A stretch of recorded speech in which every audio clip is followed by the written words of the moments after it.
Hello दोस्तों, स्वागत है आपका हमारे इस YouTube चैनल पर। आज हम स्टार्ट कर रहे हैं chapter 11 measure of correlation. Chapter 8, 9 और 10 हमने कर लिए हैं, हमारी प्लेलिस्ट में जाकर देख लेना। चैप्टर 11 है मेजर ऑफ कोरिलेशन। तो पहले हम देख लेते हैं उसका इंट्रोडक्शन। तो पहले समझते हैं कोरिलेशन होता क्या है। Correlation indicates the relationship between two variable. दो नाम से पता चल रहा है कि रिलेशन यानी कि दो वेरिएबल का रिलेशन बताना। ठीक है, अब देखते हैं Carl's Pearson coefficient of correlation. ये चैप्टर का ये बहुत मेन हिस्सा है, Carl's Pearson coefficient of correlation. ठीक है, तो ये क्या होता है? For measuring the degree of relationship between two variable. दो वेरिएबल का डिग्री ऑफ रिलेशनशिप बताता है ये। ठीक है, और ये देख लेते हैं point. Coefficient of correlation is also known as product moment correlation और simple correlation coefficient. Coefficient of correlation को निकालते हैं अपन, तो उसका अदर नेम है प्रोडक्ट मोमेंट कोरिलेशन और सिंपल कोरिलेशन कोएफिशिएंट। ये भी आ सक ये नेम भी आ सकते हैं, प्रोडक्ट मोमेंट कोरिलेशन और सिंपल कोरिलेशन कोएफिशिएंट। ये दोनों आए तो मतलब निकालना हमको कोएफिशिएंट ऑफ कोरिलेशन ये। ठीक है, और coefficient of correlation is denoted by the symbol R, small R से। और कोएफिशिएंट ऑफ कोरिलेशन को डिनोट करते हैं स्मॉल आर से। ठीक है, ये हो गया। अब देखते हैं हम degree of correlation. Degree of correlation होता क्या है कि हमारा जो भी कोरिलेशन का आंसर आते हैं वो +1 से ज़्यादा नहीं आ सकते और -1 से ज़्यादा नहीं आ सकते। ठीक है, तो उनकी डिग्री मतलब दे रखी है क्वेश्चनों में, उनकी डिग्री दे रखी है मतलब बुक में कि इस डिग्री में ये आंसर आया तो इसको ये बोलना है, ये बोलना है। ठीक है, तो अपना आंसर +1 आया तो बोलेंगे perfect positive correlation. Perfect positive आया तो पॉजिटिव कोरिलेशन, नेगेटिव आया तो परफेक्ट नेगेटिव कोरिलेशन। अपना आंसर 0.9 +0.9 या -0. आया मतलब पॉजिटिव आया तो very high degree of positive correlation, very high degree of negative correlation. ठीक है, अपना आंसर बिटवीन 0.75 से लेकर 0.9 तक आया तो उसको बोलेंगे fairly high degree of correlation. ठीक है, अपना माइनस में आया तो नेगेटिव कोरिलेशन। ऐसे ही बस ये सब देख लेना। 0.5 से 0.75 तक आया तो उसको बोलेंगे moderate degree of positive correlation या फिर नेगेटिव कोरिलेशन। और 0.25 से 0.5 तक आया तो बोलेंगे low degree of positive correlation या negative correlation. Very low degree of between 0 to 0.25 तक आया तो पॉजिटिव और नेगेटिव में नेगेटिव। और अपना आंसर 0 आया, मान लो 0 आया अपना आंसर, तो no correlation, no positive correlation, no negative correlation. ठीक है, ये हो गया हमारा इंट्रोडक्शन। आज हम करेंगे क्वेश्चन नंबर 5। ठीक है, question number 5, Carl's Pearson coefficient of correlation. ठीक है, और इसकी 4 मेथड होती है कोएफिशिएंट ऑफ कोरिलेशन की: actual mean method, direct method, shortcut method और स्टेप डेविएशन मेथड। ठीक है, 4 मेथड होती है। हम इसके टोटल क्वेश्चन है 3 क्वेश्चन है कोएफिशिएंट ऑफ कोरिलेशन निकालने के बुक में। तो 4 क्वेश्चन हम एक्चुअल मीन मेथड से करेंगे, 4 क्वेश्चन डायरेक्ट मेथड से करेंगे, 4 क्वेश्चन शॉर्टकट से और 4 क्वेश्चन स्टेप डेविएशन।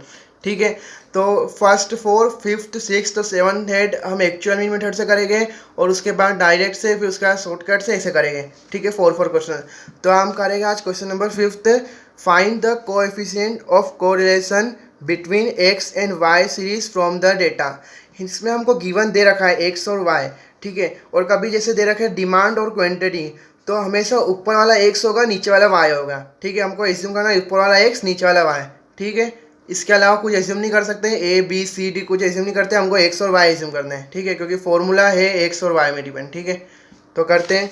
ये हम कर रहे हैं actual mean method, actual mean method.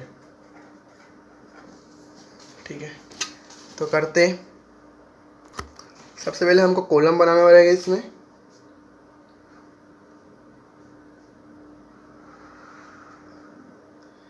x 2 3, ठीक है, 3 4 5 6 और 7 लास्ट। ठीक है, ये हमने यहाँ पे लिखना है x, तो ये हमारी कौन सी सीरीज हो जाएगी? x series. ठीक है। ये एक्स, ये सब एक्स वाले तो एक्स सीरीज, यहाँ पे सब वाई वाले लिखे गए तो वाई सीरीज, और यहाँ पे लिखे गए स्मॉल एक्स और वाई। ठीक है।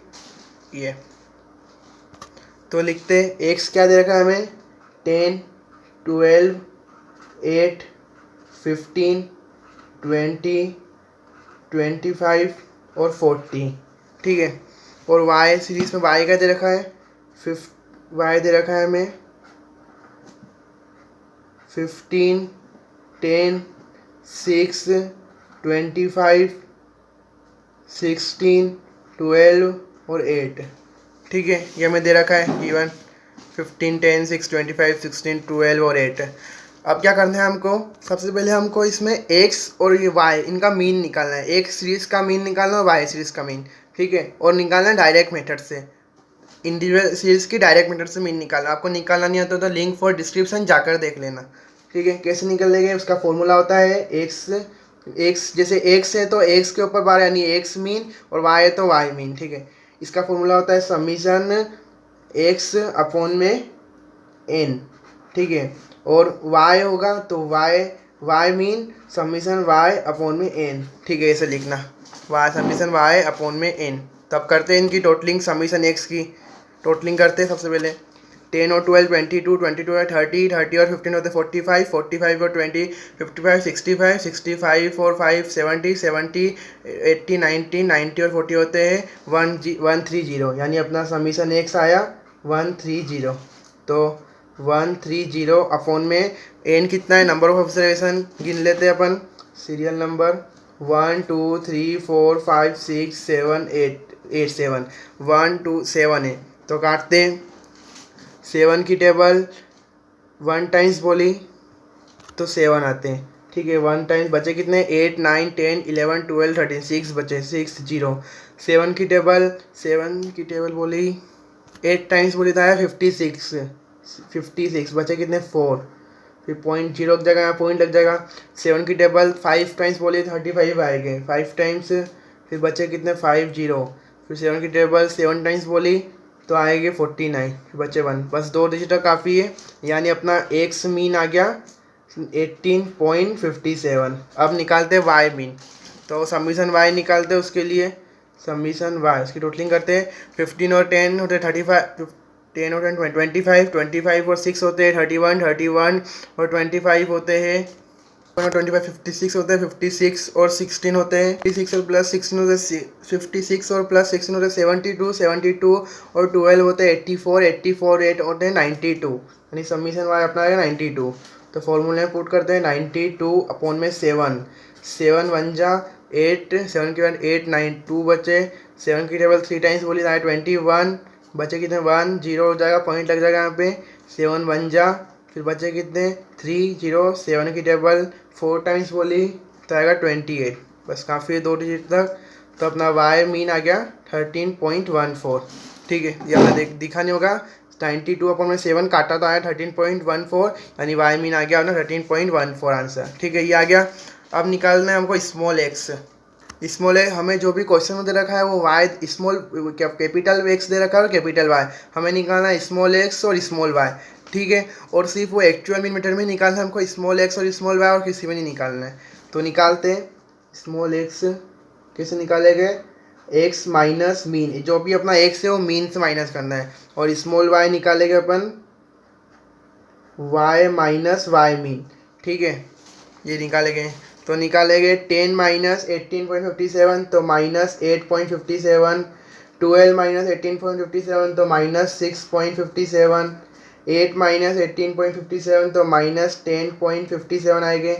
15 माइनस 18.57 तो माइनस 3.57, 20 माइनस 18.57 तो प्लस 1.43, 25 माइनस 18.57 तो प्लस 6.43, 40 माइनस 18.57 तो प्लस 21.43। ठीक है। ये हो गया। अब हमको निकालना है स्मॉल वाई। तो कैसे निकालेगा, इसका जो भी मीन वाई जो मीन आया है वाई माइनस वाई मीन। ठीक है। 13.14 आया है। तो 15 माइनस 13.14 तो आएगा 1.86 प्लस का 10 माइनस 13.14 तो माइनस 3.14, ठीक है। अब करेंगे 6 माइनस 13.14 तो माइनस 7.14, 25 माइनस 13.14 तो प्लस 11.86, 16 माइनस 13.14 तो प्लस 2.86 आएगा, ठीक है। अब 12 माइनस 13.14 तो माइनस 1.14, 8 माइनस 13.14 तो माइनस 5.14, ठीक है। ये आ गया अपना स्मॉल वाई और स्मॉल एक्स। अब क्या करना है हमको, स्मॉल एक्स का स्क्वायर, यानी ये जो भी आया इसका स्क्वायर निकालना है, ठीक है। तो स्मॉल एक्स का स्क्वायर और स्मॉल वाई का स्क्वायर दोनों का निकालना है, ठीक है। स्मॉल एक्स का भी निकालना है, वाई का भी निकालना है। तो निकालते हैं। स्मॉल एक्स का स्क्वायर यानी 8.57 का स्क्वायर आएगा 73.44, 6.57 का आएगा 43.16, 10.57 का आएगा 111.72, 3.57 का आएगा 12.74, ठीक है। और 1.43 का आएगा 2.04, 6.43 का आएगा 41.34 और 21.43 का आएगा 459.24, 459.24, ठीक है। निकल गया स्मॉल एक्स का स्क्वायर। अब स्मॉल वाई का स्क्वायर 1.86 इंटू 1.86 तो आया 3.45, 3.14 का स्क्वायर है 9.85, 7.14 का है 50.97, 11.86 का है 140.65 और 2.86 का है 8.17 और 1.14 का है 1.29 और 5.14 का है 26.41, ठीक है। ये निकल गया। अब क्या करना है, इस x का इंटू स्मॉल एक्स का इंटू स्मॉल वाई से करना है, यानी 8.57 का इंटू 1.86 से। तो करते हैं एक्स और वाई, स्मॉल एक्स और स्मॉल वाई। तो करेंगे तो माइनस 8.57 का इंटू प्लस 1.86 से करेंगे तो आएगा माइनस 15.94, माइनस 6.57 का इंटू माइनस 3.14 से करेंगे तो आएगा 20.62 प्लस का, ठीक है। माइनस 10.57 इंटू माइनस 7.14 करेंगे तो आएगा प्लस का 75.46, माइनस 3.57 इंटू प्लस का 11.86 करेंगे तो आएगा माइनस 42.34, ठीक है। अब प्लस का 1.43 इंटू प्लस का 2.86 करेगा तो आएगा प्लस का 4.08, ठीक है। और प्लस का 6.43 इंटू माइनस 1.14 करेगा तो आएगा माइनस 7.33, प्लस का 21.43 इंटू माइनस 5.14 करेगा तो आएगा माइनस 110.15, ठीक है। ये सब निकल गया हमारा। अब क्या करना है हमको, समीशन एक्स स्क्वायर की टोटलिंग करनी है, यानी समीशन एक्स स्क्वायर निकालना है, समीशन वाई स्क्वायर निकालना है, समीशन स्मॉल एक्स और स्मॉल वाई निकालना है, ठीक है। समीशन स्मॉल एक्स का स्क्वायर, तो इसकी टोटलिंग करेंगे तो आएगा 743.68, ठीक है। इसकी टोटलिंग करेगा 743.68 है, ठीक है। समीशन एक स्मॉल एक्स का स्क्वायर। आप यहाँ पे लिखना, थोड़ी आप गेपिंग थोड़ी ज़्यादा लेना। ये यहाँ पे वापस से लिख देता हूँ, क्या है ये 743.68, वो थोड़ा स्पेस कम से दिखेगा नहीं ढंग से आपको, 743.68। और इसकी टोटलिंग आएगी समीशन वाई स्क्वायर की टोटलिंग है, यहाँ लिख देता हूँ 240.79 समीशन स्मॉल वाई का स्क्वायर। ये आप करके देख लेना, ठीक है। अभी कैलकुलेशन करूँगा तो फिर ज़्यादा लंबी वीडियो हो जाएगी, आप ही कैलकुलेशन करके देख लेना। और इसकी टोटलिंग आएगी समीशन स्मॉल एक्स और स्मॉल वाई की टोटलिंग आएगी, समीशन स्मॉल एक्स और स्मॉल वाई की टोटलिंग आएगी माइनस 75.6, ठीक है। ये टोटलिंग आएगी माइनस 75.6। अब सबसे पहले फॉर्मूला लिख देते हैं अपन एक्चुअल मीन मेथड का, कोएफिशिएंट ऑफ कोरिलेशन निकालने के लिए। एक्चुअल मीन मेथड फॉर्मूला होता है आर इजिकल टू, आर यानी कोएफिशिएंट ऑफ कोरिलेशन का साइन होता है ये, R equal to summation small x small y upon में स्क्वायर रूट के अंदर summation small x square into summation small y square. ठीक है, ये फॉर्मूला आता है summation small x small y under square root के अंदर समीशन स्मॉल एक्स का square into summation small y का स्क्वायर। ठीक है, ये फॉर्मूला होता है। अब बस सोल्व भी करना है वैल्यू रख के। अपना समीशन स्मॉल एक्स और स्मॉल वाई क्या है, -75.6 -75.6 और summation x square into summation y square क्या है, समीशन एक्स स्क्वायर है अपना 743.68 इंटू समीशन वाई स्क्वायर है 240.79। ठीक है, ये है, ये लिख दिया। बस सोल्व करना है आगे। तो ये है, अब इसको नीचे लिखते हैं, सोल्व करते हैं आगे। आर इजिकल टू -75.6 इसका इंटू करेंगे तो आएगा अंडर रूट में 179070.70। ठीक है, ठीक है, ये है, ये स्क्वायर रूट के अंदर है, इसे काट नहीं सकते ऊपर वाले को, तो इसको बाहर निकालेंगे तो आएगा आर इजिकल टू -75.6 अपॉन में 423.16 काटेंगे तो आंसर आएगा 423.16। ठीक है, ये काटना है अब, तो काटेंगे तो आंसर आएगा आर इजिकल टू -0.178। ठीक है, ये हमारा आंसर आ गया, आर इजिकल टू -0.17 है। अब ऐसा पूछ ले, कमेंट करो ये कौन सी डिग्री ऑफ कोरिलेशन है, तो हमको बताना है ये 0.178 है। तो यहाँ पे 0.178 किसके बीच में आ रहा है, 0 से लेकर 0.5 इसके बीच में आया, तो क्या आएगा, नेगेटिव में आया, तो very low degree of negative correlation. ठीक है, ऐसे लिखना है, कमेंट पूछ ली। तो आ गया अपना आंसर 0.178। इसकी स्टेप क्या है, सबसे पहले हमको x दे रखा होगा और y दे रखा होगा। हमको इसमें स्मॉल x निकालना है x का, और x स्क्वायर निकालना है, और y में स्मॉल y निकालना है और y स्क्वायर, और स्मॉल x और स्मॉल y का इंटू करना है सिर्फ उनका। फिर उसके बाद हमको समीशन स्मॉल x स्क्वायर और समीशन स्मॉल y स्क्वायर और summation small x small y का निकालना है। फिर बस फॉर्मूले में पुट करना है, आंसर आ जाएगा। ठीक है, एक्चुअल में मेथड का हो गया ये क्वेश्चन। और आपको एग्जाम में बोल रखा हो कि कौन सी मेथड से करो, तो आप ना डायरेक्ट मेथड से करना, क्योंकि ये मेथड में आपको बहुत कैलकुलेशन करना पड़ेगी, इससे टफ पड़ेगा। तो डायरेक्ट मेथड इसमें सिंपल है सबसे। तो एक्चुअल मेथड जितनी टफ है उससे सिंपल तीनों मेथड है, ये सबसे टफ है। उन तीनों से टफ तो एक्चुअल मेथड है एग्जैक्टली, तो यूँ तो ठीक है। और आपको हमारी वीडियो पसंद आए तो प्लीज़ लाइक करना, शेयर करना और सब्सक्राइब करना दबाना भूलना ना। और जो भी आपको डाउट हो कमेंट करके पूछ सकते हैं।